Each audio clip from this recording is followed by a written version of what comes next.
What if the most attractive quality a man can possess is not his wit or his wealth, but the unshakable calm he maintains in the eye of a storm? Tension is the currency of life. The man who can hold it without breaking becomes priceless. Mastering tension makes you irresistible. Stoicism, compiled and published by Stoic Dominion. Lesson 1. Understanding the nature of tension. Imagine two master archers preparing to shoot a single arrow. The first archer draws the bowstring back, his muscles straining, his focus absolute. He holds this position of immense potential energy, this perfect, powerful tension, for a long, still moment before releasing the arrow, which flies true and strikes the heart of the target. The second archer, however, is afraid of the tension. The moment he feels the strain in the bow, he releases the arrow prematurely. The arrow flutters weakly and falls short. This is the inner conflict that defines our relationship with tension, both in ourselves and in our interactions with others. We have been taught that tension, the awkward silence in a conversation, the pressure of a high-stakes moment, the unresolved energy of a flirtatious glance, is a negative thing, a problem to be solved as quickly as possible. The problem is that by rushing to release the tension, we are like the second archer. We fire our arrow too soon. We fill the silence with nervous chatter, we crack a clumsy joke to ease the pressure, or we look away, breaking the powerful connection. We sacrifice our power for the cheap relief of comfort. We fail to understand that tension is not the enemy. It is the very source of power, intrigue, and attraction. The transformative solution, the first and most fundamental law of becoming irresistible, is to change your entire relationship with this energy, to begin understanding the nature of tension.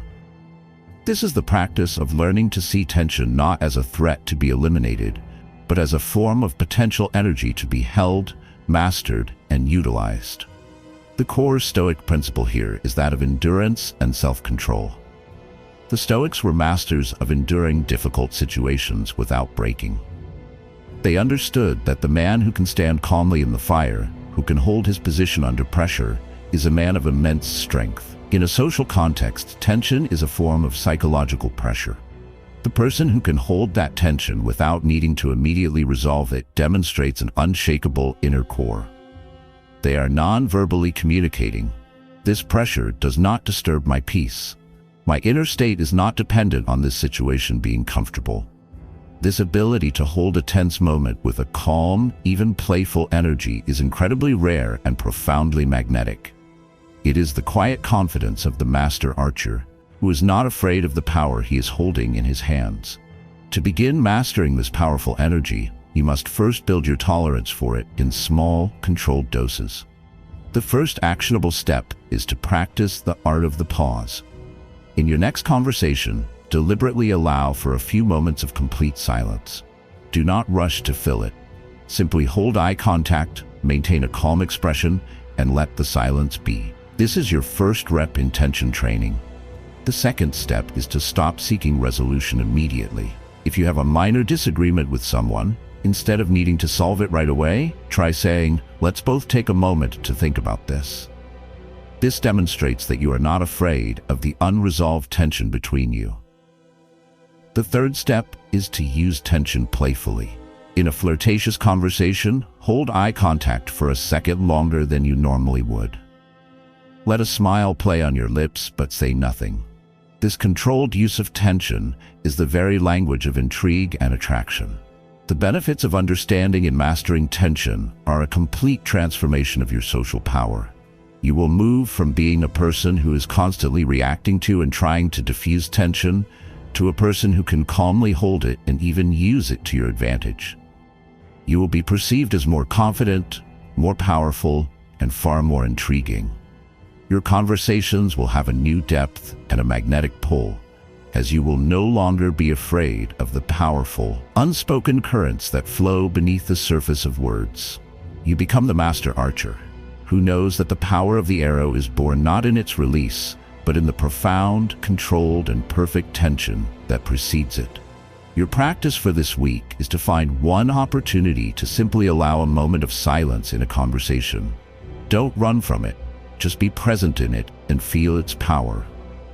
To master tension, we must first understand what causes it to arise within us. The tension we feel is often a reaction to a much deeper, hidden trigger. Next, we will learn how to recognize these emotional triggers in your life. To continue this journey, please subscribe to Stoic Dominion. Lesson 2. Recognizing emotional triggers in life. Imagine you are walking through a beautiful, serene garden, but unknown to you, there are hidden pressure plates buried just beneath the soft grass. Most of the time you can walk freely, but every now and then, you step on one of these plates and a jarring, disproportionately loud alarm bell rings, shattering the peace and filling you with a jolt of anxiety. You look around, confused and startled, unsure of what you did to cause such a violent reaction. This is the inner conflict of a life lived at the mercy of our hidden emotional triggers. These triggers are the pressure plates in the garden of our minds. They are old wounds, deep-seated insecurities, and unexamined beliefs. A seemingly innocent comment or a minor frustrating event can step on one of these plates, and the result is a massive, disproportionate emotional reaction. A surge of anger, a wave of shame, a spiral of anxiety that feels like it comes out of nowhere. The problem is that a man who does not know the location of his own pressure plates cannot be truly calm. He is in a constant, low-grade state of fear, always worried about where the next hidden trigger might be. He is a stranger in his own garden, afraid of his own ground. The second law of mastery is to become the master gardener of your own soul, to begin recognizing the emotional triggers in your life. This is the practice of bringing a bright, courageous light of awareness into your own inner world to map out the exact location of your own pressure plates. The core Stoic principle here is that of self-knowledge. Know thyself was the inscription at the Temple of Delphi, a command the Stoics took to heart. They believed that you cannot hope to control your emotional reactions until you understand their source. An emotional trigger is not just a random event, it is a signal. It is a messenger from your subconscious, telling you this is an area where you are vulnerable. This is a belief that is causing you pain. This is a wound that has not yet healed. A Stoic warrior does not shoot the messenger, he listens to the message. By mapping out your triggers, you are not admitting weakness. You are engaging in the highest form of strategic intelligence gathering. You are learning the terrain of your own inner battlefield. To begin this process of internal cartography, you must become a patient and honest observer of your own reactions. The first actionable step is to conduct a trigger review. At the end of each day for 1 week, take 5 minutes to reflect in a journal. Ask yourself, at what point today did I lose my inner calm? Write down the specific event, no matter how small. The second step is to look for the pattern. After a week, review your notes. What are the recurring themes? Do you consistently get triggered by feelings of being disrespected? By a fear of failure? By a sense of being controlled? These recurring themes are your major pressure plates. The third step is to ask the why behind the what. For each major trigger, ask yourself, why does this specific thing have so much power over me? What older, deeper story or belief is this connected to? This is the work of digging down to the root of the trigger. The benefits of this practice are a profound sense of self-awareness and control. You will stop being a victim of your own mysterious moods and will start to see the clear cause and effect logic behind your emotional reactions. This knowledge is incredibly empowering. It allows you to anticipate and prepare for situations that are likely to trigger you. You will feel your general level of anxiety decrease because you are no longer afraid of the unknown territory of your own mind. You become the master gardener who can walk through his beautiful garden with a serene confidence, not because there are no pressure plates, but because he knows exactly where every single one of them is, and he has begun the wise work of disarming them. Your practice is to identify just one recurring trigger in your life this week. Your only goal is not to fix it, but to simply see it with clarity and understand the deeper insecurity it is connected to. Once you can see the triggers, you must build the internal structure to withstand them. This requires the cultivation of a deep, unshakable inner peace. Next, we will explore the art of building your calm through inner stillness. Please like this video if you are ready to map out your own mind. Lesson 3. Building calm through inner stillness. Imagine a master archer. Moments before releasing his arrow, his entire body is in a state of immense tension, his muscles taut, the bowstring pulled to its limit. But if you look at his mind, it is a place of profound stillness. His breathing is slow and deep. His focus is a single, unwavering point. It is this inner stillness that allows him to control the outer tension. If his mind were as agitated as his muscles, his shot would be a disaster. The inner conflict we face is that we try to navigate the tensions of our lives with an equally tense mind. We are in a stressful meeting, and our mind is racing with 1,000 anxious thoughts. We are in a tense conversation, and our inner monologue is a screaming match. The problem is that you cannot solve tension with more tension. You cannot find clarity in chaos. A mind that is agitated and reactive is like the archer with a trembling hand. It has no hope of hitting its target. We are constantly trying to control the powerful bow of our lives with a mind that is shaking with a private internal earthquake. The third law of mastery is to become the master archer, to learn the art of building calm through inner stillness. This is the foundational practice of cultivating a deep, quiet, and stable core within yourself that is completely independent of the external pressures you are facing. The core Stoic principle here is that of the inner citadel. The Stoics knew that the world is a chaotic and often stressful place.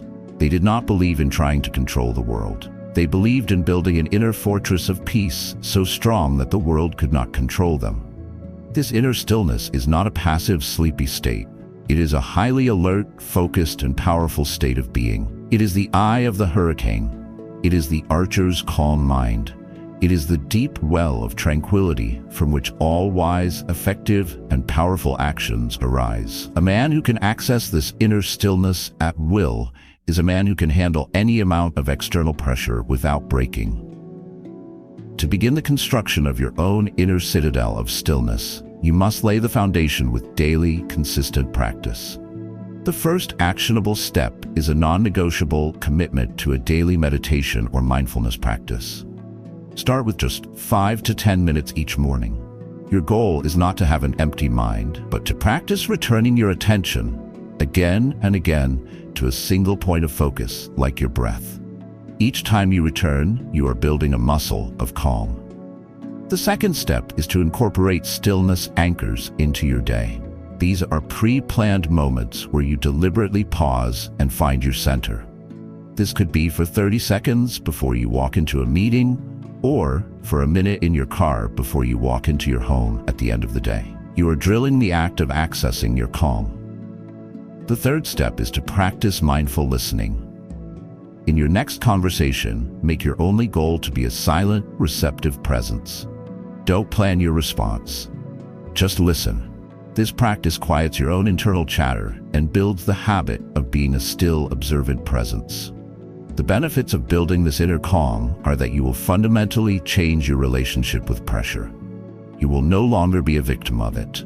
You will be the calm master of it.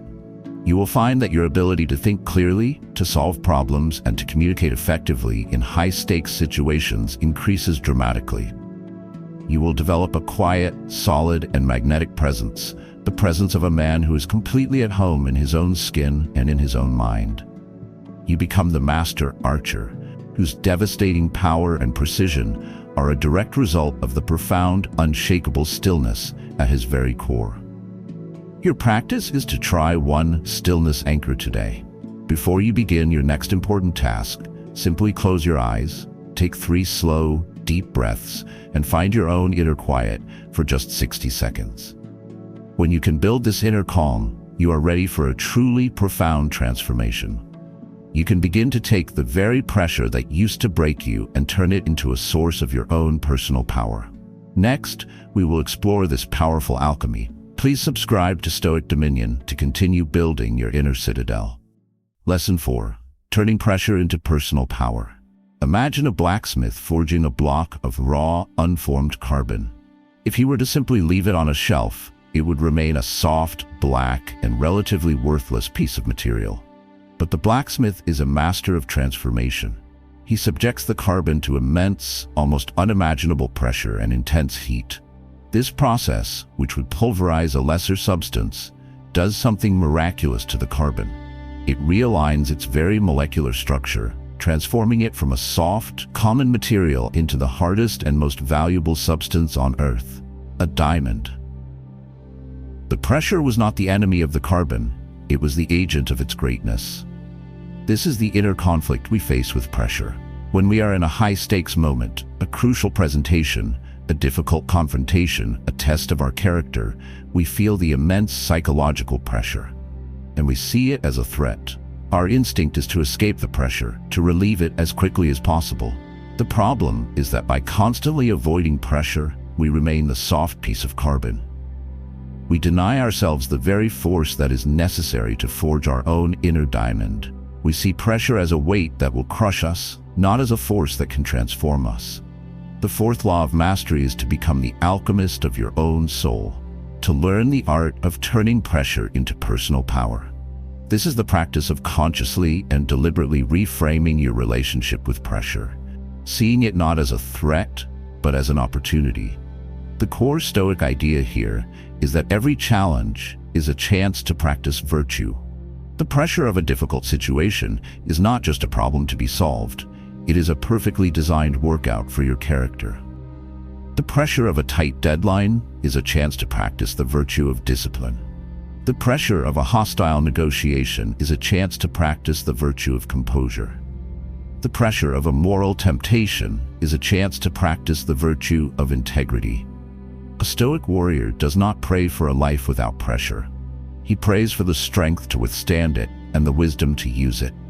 He knows that the immense energy of a high-pressure situation can either break him or forge him, and that the choice is entirely his own. To begin this alchemical process, you must change the questions you ask yourself when you are under pressure. The first actionable step is, the moment you feel the pressure rising, to immediately ask yourself the transformative question: what specific virtue is this situation giving me a chance to practice? This immediately shifts your mindset from that of a passive victim to an active student. The second step is to embrace the physical sensations of the pressure. Instead of resisting the feeling of adrenaline or the racing heart, simply observe it with curiosity. See it as your body providing you with the energy you need to perform.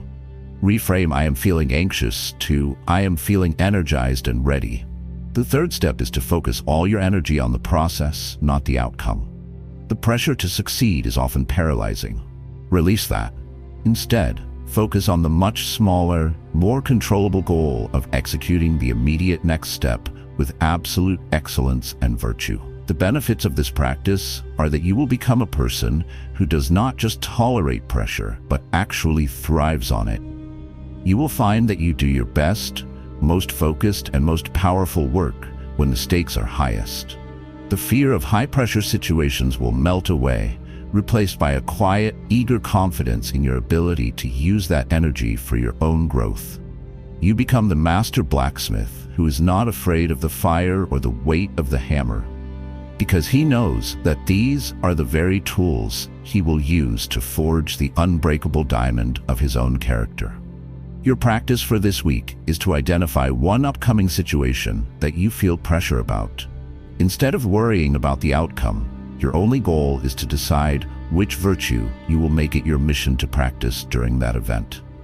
To turn pressure into power, you must be the master of your own inner world, capable of keeping a cool head while the fire rages. This requires a specific kind of emotional skill. Next, we will explore the art of mastering emotional distance and control. If you found this valuable, please like this video. Lesson 5. Mastering emotional distance and control. Imagine you are a skilled surgeon, performing a delicate and life-saving operation. You must be deeply engaged with your patient, you must care profoundly about the outcome, but you must also maintain a degree of professional, emotional distance. If you were to allow yourself to be overwhelmed by the fear and anxiety of the patient's family, or by your own emotional attachment to the outcome, your hands would tremble, your judgment would be clouded, and you would be unable to perform your task effectively. Your ability to save the patient is paradoxically dependent on your ability to not be emotionally consumed by them. This is the inner conflict we face in all of our tense and important interactions. We are often either too detached and come across as cold and uncaring, or we are too emotionally enmeshed, becoming so caught up in the other person's feelings or our own that we lose all perspective and effectiveness. The problem is that without the skill of emotional distance, we are terrible surgeons of our own lives. We are constantly making mistakes because our hands are being shaken by the tremors of our own uncontrolled emotions. The fifth law of mastery is to become the master surgeon of your own mind, to learn the art of mastering emotional distance and control. This is the practice of finding the powerful middle ground between cold indifference and chaotic emotional enmeshment. The core Stoic principle here is the discipline of assent. The Stoics taught that we must have prosoche, or vigilant attention, to our own internal impressions. An emotion, whether our own or another's, is just an impression. Emotional distance is the skill of observing that impression with a calm, analytical mind without immediately assenting to it, without letting it become the ruler of your inner kingdom. It is the ability to say, "I see that a strong feeling of anger is present," without becoming the angry man. Or, "I see that this person is feeling a great deal of anxiety," without absorbing that anxiety into your own system. This is not about building a wall against emotion. It is about building a clear, clean observation deck from which you can view it with wisdom and clarity. To cultivate this surgical precision in your emotional life, you must practice a form of mental observation. The first actionable step is to practice affect labeling. This is the simple but profound act of naming your emotions as they arise. When you feel a surge of anger, simply say in your mind, "That is anger." This act of labeling immediately shifts you from being the emotion to being the observer of the emotion, which is the first step of creating distance. The second step is to apply this to others. When someone is expressing a strong emotion to you, your first job is not to feel it with them, but to try and understand it. You can say, "It sounds like you are feeling incredibly frustrated right now." This shows empathy and understanding, but it keeps you in the position of the calm, observant surgeon, not another patient on the table. The third step is to have a clear understanding of your own role. In most situations, your job is not to feel their pain, but to be the calm, strong person who can help them navigate their pain. You serve them best by maintaining your own composure. The benefits of mastering emotional distance are a massive increase in your effectiveness in every area of your life. You will become an incredible source of comfort and stability for others, because you will be the person who can remain calm and think clearly when they cannot. You will be a formidable negotiator and leader because you will not be swayed by the emotional tactics of others. You will experience a profound sense of inner peace, the peace of a surgeon who trusts in his own steady hands because he has mastered his own nerves.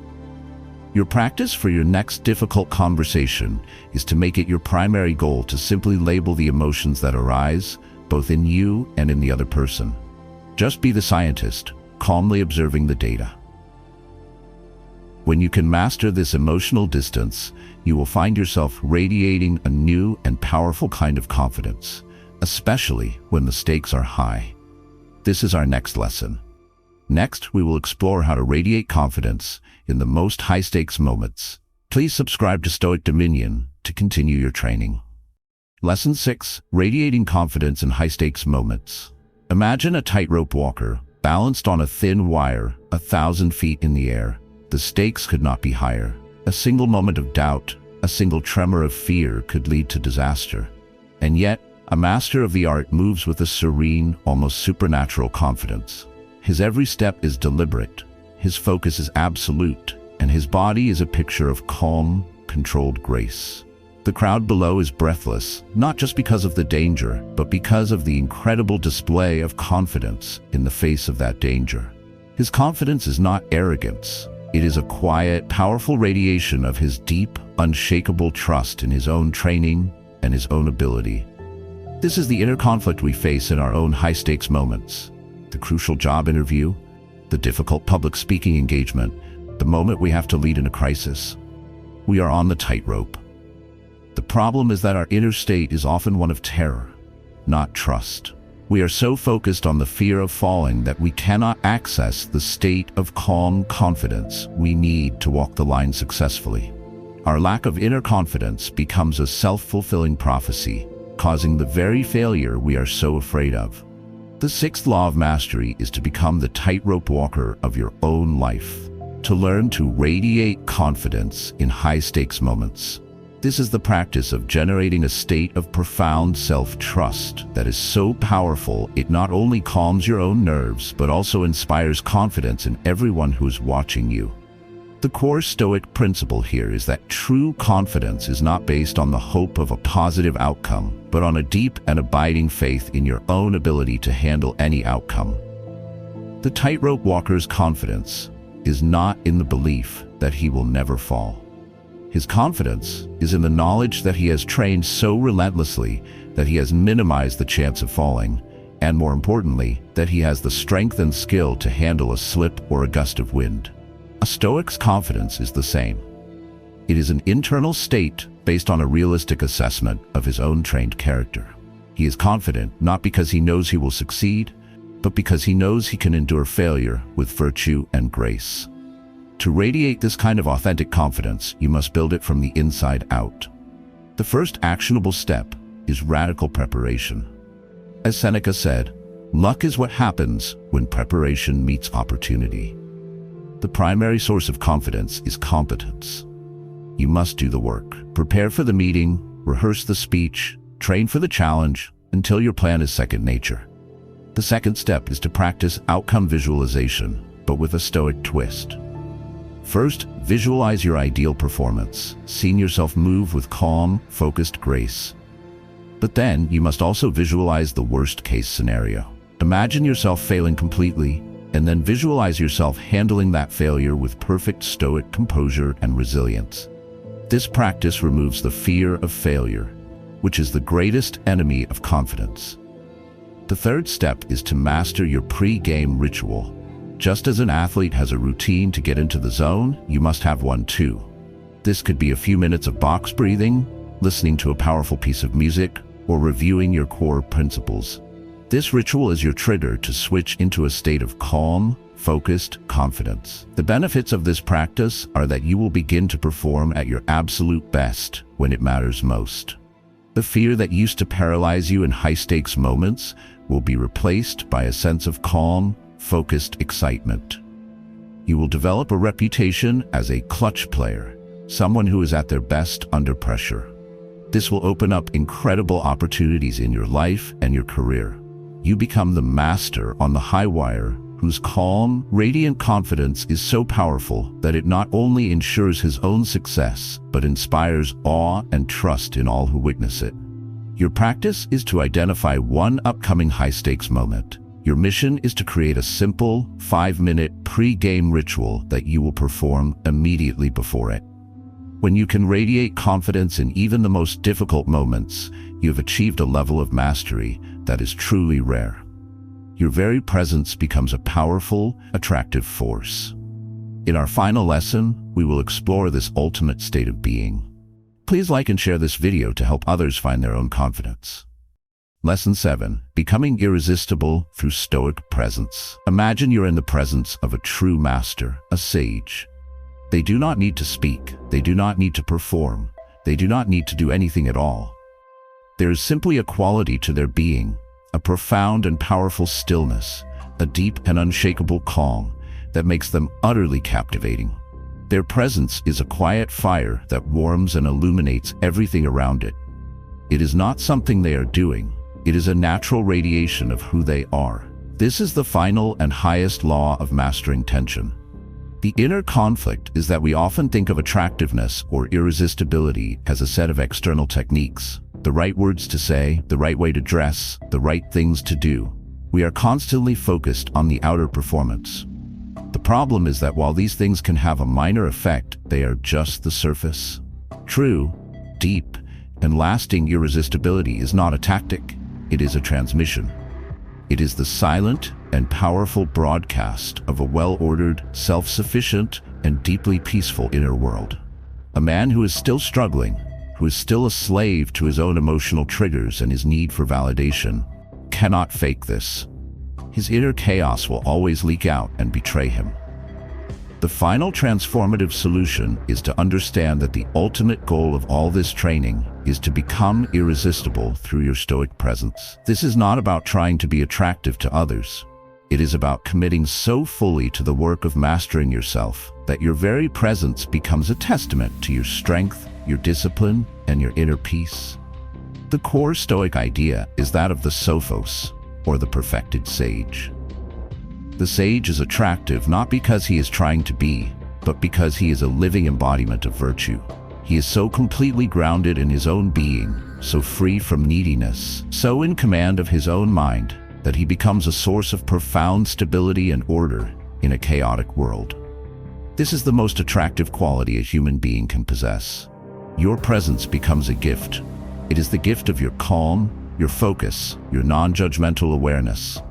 It is the quiet fire that people are naturally and willingly drawn to, not for what you can give them, but for the simple, profound pleasure of being in the presence of a well-mastered soul. This final state is not achieved through a single action, but through the integration of all your practices until they become your nature. The first actionable step is to make your practice your identity. You are not just a person who does meditation. You are a meditator. You are not a person who tries to be a Stoic. You are a student of Stoicism. This shift in identity makes the practice a part of who you are, not just something you do. The second step is to find your joy in the process itself. You must come to love the daily work of building your inner citadel, of polishing your own character. Your reward is not some future state of perfection. Your reward is the quiet satisfaction of today's disciplined effort. The third step is to let go of the goal of being irresistible. The final paradox is that this state can only be achieved when you are no longer seeking it. You must be so completely absorbed in your own purpose, in your own growth, and in the art of living well, that the effect you have on others becomes a secondary and irrelevant byproduct of your own flourishing. The benefits of this final stage are a life of authentic connection and quiet, profound influence. You will attract high-quality, like-minded people into your life with effortless ease, not through pursuit, but through resonance. You will experience a deep sense of peace and fulfillment that is completely independent of anyone else's opinion or presence in your life. You become the quiet fire in the hearth, a source of warmth, light, and unwavering strength, whose very presence is a gift to the world. Your final practice is a commitment. It is to shift your focus from what you can get from your interactions to what you can give. In your next conversation, your only goal is to give the other person the gift of your full, calm, and undivided presence. To master tension is not a social tactic. It is the sacred and lifelong work of mastering oneself. It is the path of the Stoic warrior, who forges a spirit so calm, so strong, and so centered that its very presence becomes an irresistible force for order, for peace, and for good in the world. Thank you for your dedication to this journey of self-mastery. The work you do on your inner self is the greatest gift you can give, not only to yourself, but to everyone you will ever meet. If this guide has provided you with value, please like the video, comment with the lesson that was most impactful for you, and subscribe to Stoic Dominion for more wisdom on the path to an unshakable life.